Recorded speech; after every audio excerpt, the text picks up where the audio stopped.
Hi, this is Alexandra Kitty. Surprise. This is True Crime Wrong Story, Season 2, Episode 1. If you listened to the preface last week, I told you that this season has a different theme than the first season. First season was about camouflage. This is about sins of omission.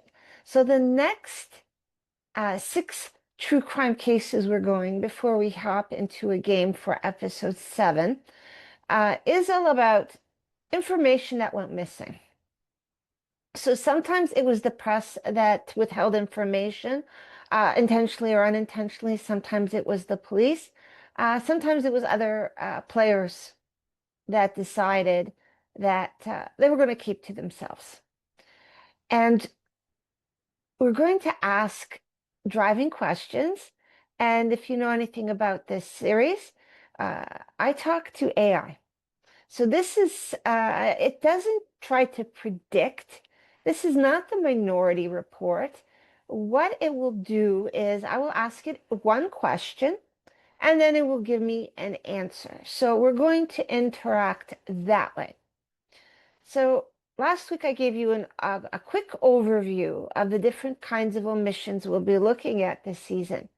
For today, we're going to talk about James Edwin Richards. And you might go, who? Because a lot of times in true crime stories, the same names, the same victims seem to get circulated a lot. And I've talked about why before. But this is a man that was actually very brave and he paid the price. Yet he's the watchdog no one remembers. He was killed in October 2000 in Venice, California. So this episode, we're going to look at him. And without further ado, let's go.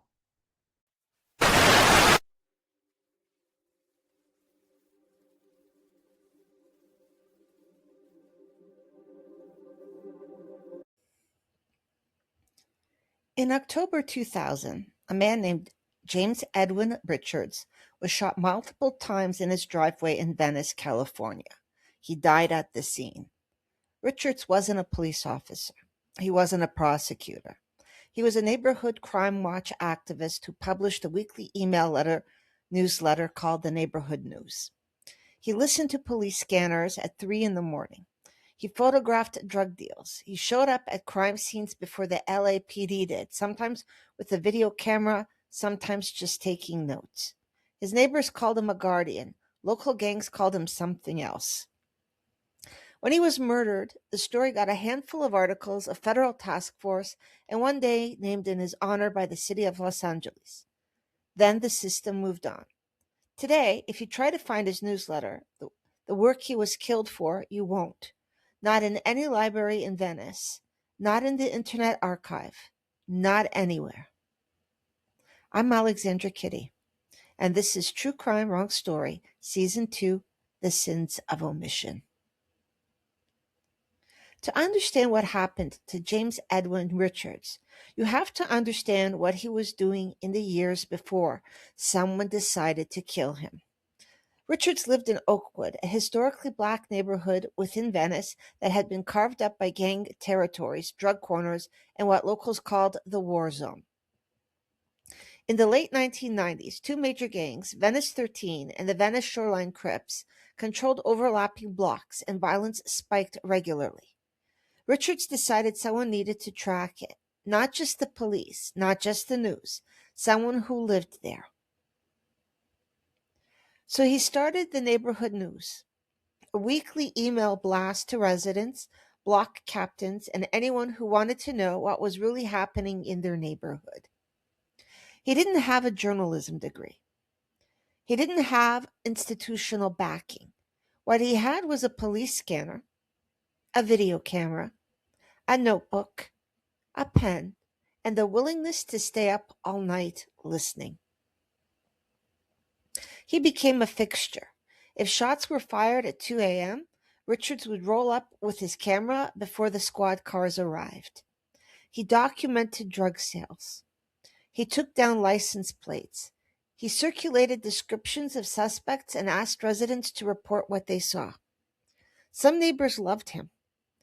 They saw him as a protector, a man willing to name names and shine a light where the system looked away. Others found him intrusive, self-appointed, and dangerous. And the people he was documenting, the ones moving cocaine and enforcing gang boundaries, they saw him as a snitch, a threat, and someone who needed to be stopped. James Edwin Richards had a routine. He worked out of an all-night gym. He'd come home in the early morning hours, park in his driveway, and go inside. On October 18th, 2000, he pulled into his driveway at 4:15 a.m. He never made it to his front door. Multiple gunshots, close range, in his own driveway. By the time police arrived, Richards was dead. Within hours, the word assassination started appearing in coverage. City council members called it retaliation. Neighbors said it was inevitable. One local official told the LA Times, "This is what happens when you tell the truth in a place where people profit from lies." For years, James Edwin Richards had been mapping danger in other people's driveways. Then one night, it came to his. The question wasn't if somebody wanted him dead. The question was who pulled the trigger and why it took so long to get an answer. In March 2002, more than a year after Richards was killed, the Los Angeles Police Department and federal prosecutors announced a major breakthrough. Richards' murder, they said, was tied to a multi-city cocaine distribution ring run through a music company with connections stretching from Venice to St. Louis, Atlanta, Baltimore, and Detroit. The operation moved cocaine strapped to couriers' legs. Wiretaps caught discussions about killing suspected informants. And James Edwin Richards, the neighborhood watchdog with a scanner and a newsletter, was apparently seen as exactly that kind of threat. But here's where the story gets even stranger. Police said the two rival gangs, Venice 13 and the Venice Shoreline Crips, cooperated to kill him. Think about that. These were gangs that had been shooting at each other for years. But when it came to James Edward Richards, they put the war on pause. Detective Bernard Rogers told reporters that Richards had become a liability, someone who knew too much, documented too much, and couldn't be intimidated into silence.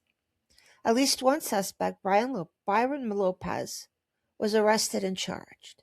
But if you go looking for a detailed public account of the investigation, witness lists, trial transcripts, a long-form breakdown of how they built the case, you won't find it. The federal cocaine cases generated boxes and boxes of paper, indictments, wiretap logs, multi-agency task force reports.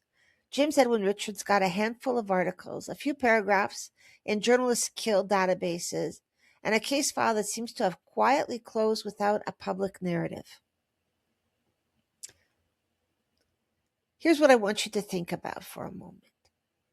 Richards spent years building an informal public record of crime in his neighborhood. He wrote it, he researched it, he circulated it, he risked his life for it, and he died for it. And today, neighborhood news appears to have no surviving archive. Not in the Venice library system, not in the UCLA's collection, not in the Internet Archive, not anywhere. I looked, I couldn't find it.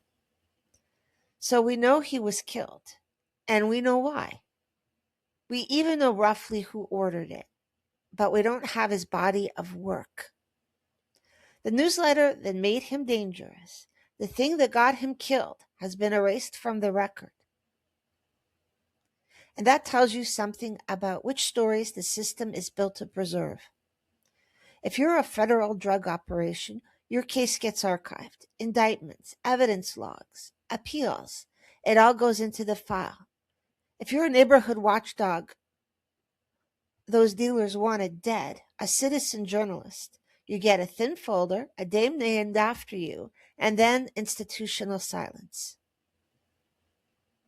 Now I'm going to ask the AI one important question about this case before we wrap up. I want to ask you about the one thing that vanished with James, not the killer or the motive, but the record he died to build. When you think about neighborhood news being erased, no archives, no copies, no institutional trace, what does that tell you about those warnings in this city are allowed to survive? It tells me the city drew a chalk outline around James's body, but made sure the thing he was warning them about never even made it onto the crime scene diagram. When neighborhood news disappears like that, no archive, no copies, no institutional trace, it says three things about which warnings are allowed to survive in this city. First, it says the city will tolerate a dead journalist before it will tolerate a permanent record of the rot he was documenting. Power can live with a murder investigation on the books. What it cannot live with is a searchable ledger of its own abuses, patterns, and accomplices. Second, it says only officially sanctioned fear is allowed to echo. You can keep crime briefs that individualize danger, bad apples, one-off tragedies, but you erase the outlets that connect those dots into structural warnings about landlords, cops, contractors, counselors, and donors. That's not a neutral archival failure. That's a filter that lets panic about random crimes stay forever, while any map of how the system actually works is treated as disposable. Third, it says the city is more committed to amnesia than to accountability. A warning only has power if it can be revisited. He wrote about this developer before. She flagged that corner before someone was killed. They showed that audit before the money vanished. By scrubbing neighborhood news out of existence, they didn't just silence James. They prevented future juries, reporters, and neighbors from being able to say, look, this wasn't random. He was right, and they were told. So what vanished with James wasn't just a man. It was the city's paper trail of conscience. And the fact that trail was the first thing to go tells you exactly whose grief, whose fear, and whose truth this place is prepared to remember.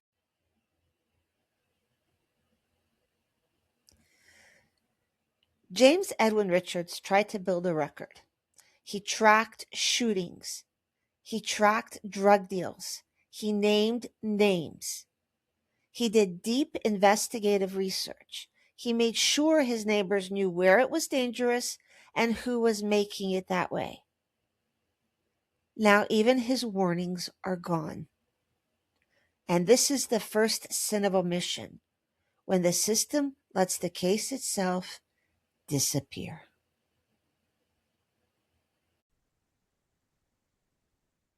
So next time on True Crime Wrong Story, a parasite told and retold, but always without the detectives present. The case of Robert Schwartz and what happens when the investigation vanishes from the story. This is True Crime Wrong Story. This is Alexandra Kitty. Thanks for watching.